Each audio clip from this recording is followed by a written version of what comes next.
allons réaliser cette maison. Alors, c'est une copie de cette maison, enfin une pâle copie, je dirais, de la maison que je vais vous afficher. Donc, j'ai choisi de la faire parce que chez moi, effectivement, j'ai ce genre de petites pièces issues, vous savez, des choses en bois à monter.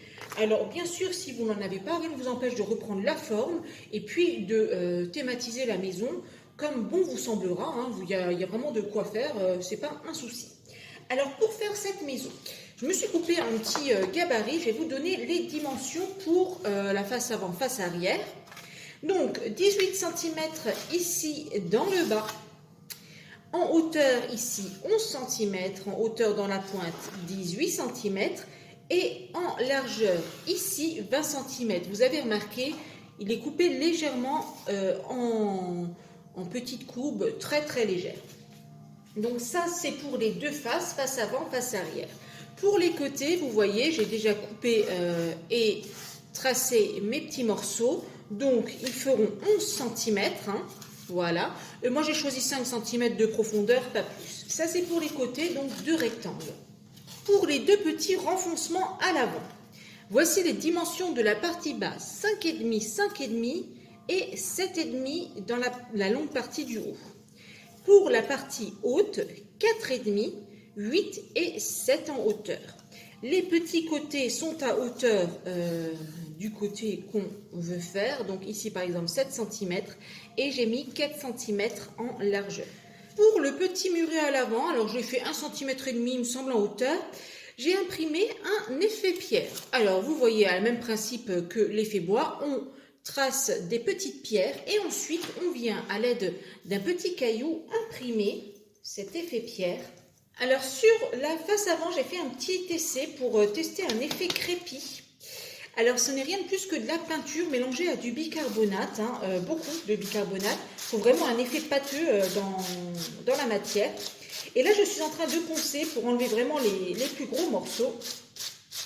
Alors pour la partie basse du renfoncement, et j'ai bien sûr tracé ma petite porte en effet bois tout simplement.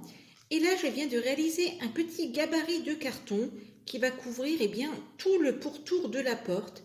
Et vous verrez pourquoi. On va passer maintenant à la guirlande ici de déco. Alors, c'est à ça que va nous servir notre gabarit de carton. On va venir d'abord le coller. Alors, j'essaye d'être prudente avec ça, n'est-ce pas ? Parce que sinon, la colle risque de faire fondre notre polystyrène et c'est pas du tout ce qu'on souhaite, n'est-ce pas? Donc, je protège en mettant d'abord le gabarit de carton. Une fois que votre gabarit est collé, vous vous munissez d'un cure-dent et de votre piste-colle. Et là, vous allez venir déposer de la colle .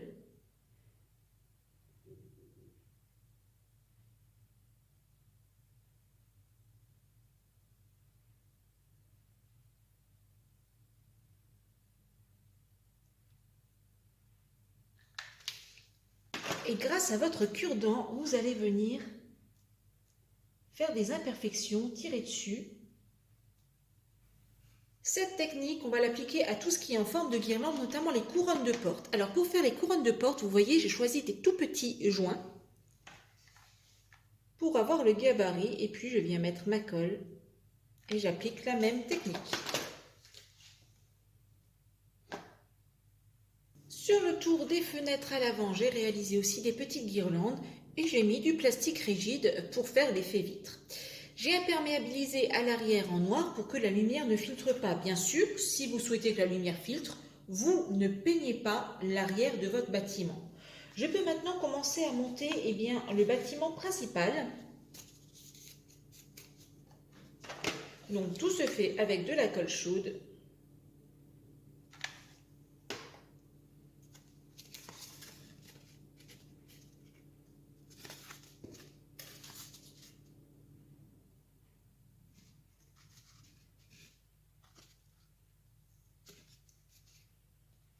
J'ai peint toutes mes roues dentées et je viens à présent coller les moyeux, c'est-à-dire ce genre de petites perles.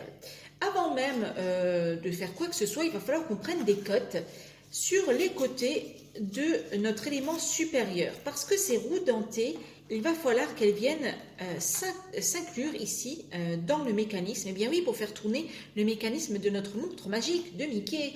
Donc, ce que je fais, c'est que là, j'ai pris une cote, par exemple, par rapport au moyeu, et j'ai coupé un petit peu avant la fin du moyeu et un petit peu plus loin par rapport à la roue, pour que vous voyez, ça rentre pile poil à l'intérieur. Alors là, je vais pouvoir agrandir un peu par le haut et par le bas si je veux rentrer un peu plus ma roue, et je pense que je vais la rentrer quasiment de moitié.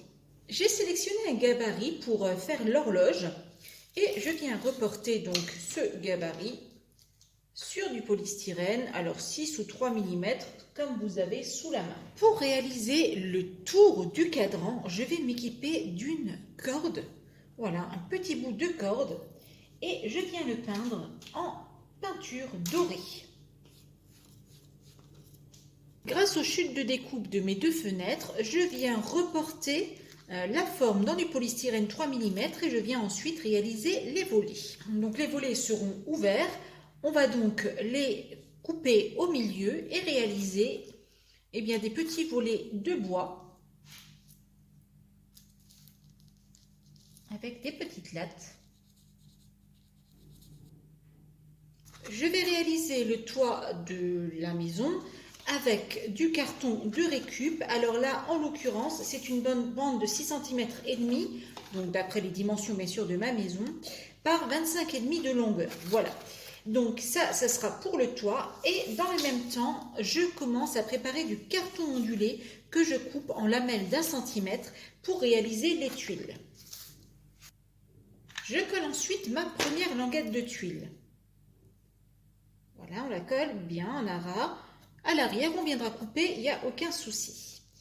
Et à partir de la seconde, on commence à disloquer notre carton, c'est-à-dire qu'on enlève le petit bins là à l'arrière, voilà. Et on va venir le superposer avec celui qui est déjà en place pour faire coïncider toutes les petites tuiles entre elles. Après avoir écrit mon cadran, je viens coller ma corde tout le long du cadran.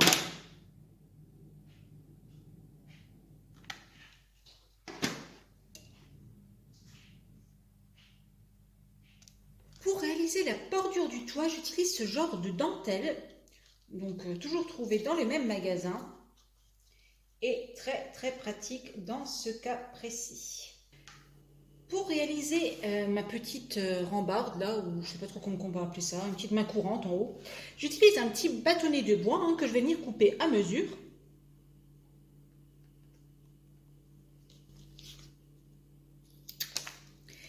Pour le dessous, j'utilise des petites choses comme ça, trouvées sur mes planches de bois. De toute façon, c'est vraiment là que je me suis bien fournie pour ce tuto, je dois bien avouer. Et ensuite, je récupère le petit objet rambarde là.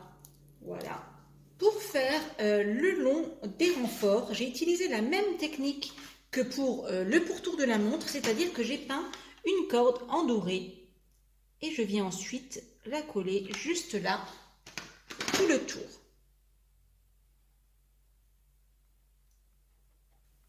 Pour réaliser l'effet tête de Mickey ici, j'utilise ce genre de choses. Ce sont des moules en silicone que j'avais acheté en période de Noël.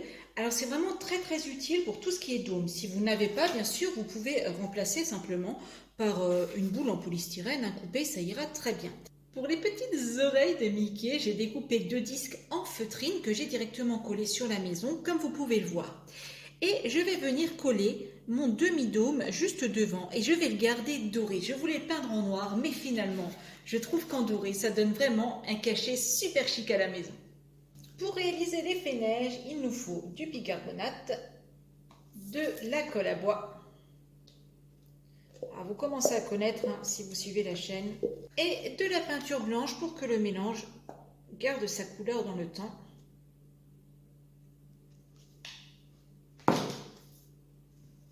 On touille, si c'est trop liquide, on rajoute du bicarbonate. Si c'est trop épais, on rajoute de la colle. Alors, on va voir comment que ça prend. On est pas mal, ça gonfle bien. On a de la belle neige. Et là, voilà, la maison est terminée. Je la trouve tellement plus belle que l'original avec ses couleurs dignes de l'univers de Mickey. Pour les lampadaires, je vous invite à regarder le tuto que je vous mets en lien. C'est le tuto du chapeau de Mickey où j'explique comment fabriquer des lampadaires. Alors, vous voyez, j'ai même fabriqué un Big Ben en polystyrène. Eh oui, je me suis bien amusée. À l'arrière, il y a Pluto qui fait du snowboard. À la base, c'était un skate, mais c'est devenu du snow. Donald qui est en train de choir. Hop, je vous montre tout ça. Regardez l'horloge avec Minnie, c'est trop joli. Et sur les côtés, j'ai finalement imprimé des petites images. Alors celle-là, elle est un peu sombre. Alors, j'ai imprimé des petites images de l'univers Disney, les horloges de l'atelier de Gepetto. Oh là là, je vous fais beaucoup bouger. Et pareil là, avec un effet fenêtre. Voilà. Alors, elle est vraiment très très jolie. J'ai commencé aussi à travailler sur un panneau publicitaire. Bien entendu, on ne pouvait pas le louper. Le lapin, donc je travaille dessus encore. À la base, je l'avais dessiné, mais il était un peu trop grand et du coup, je l'ai imprimé. Voilà, il y a des couleurs en plus et c'est nickel. Alors vous voyez là le rendu des guirlandes, c'est vraiment top avec la colle chaude. Bref, cette maison, je la trouve vraiment géniale et j'adore cette version. Je préfère largement cette version, je dirais, qui est vraiment digne de l'univers de Mickey. Alors si vous avez aimé, que ça vous a donné des idées, que vous vous êtes dit que waouh, vraiment, cette maison-là, elle est top, eh bien n'hésitez pas, mettez-moi un petit pouce bleu, un commentaire, ça me fait toujours plaisir. Bien entendu, si vous n'êtes pas abonné, eh bien abonnez-vous, vous activez la cloche des notifications. Et moi, je vous retrouve très très bientôt dans un prochain tuto.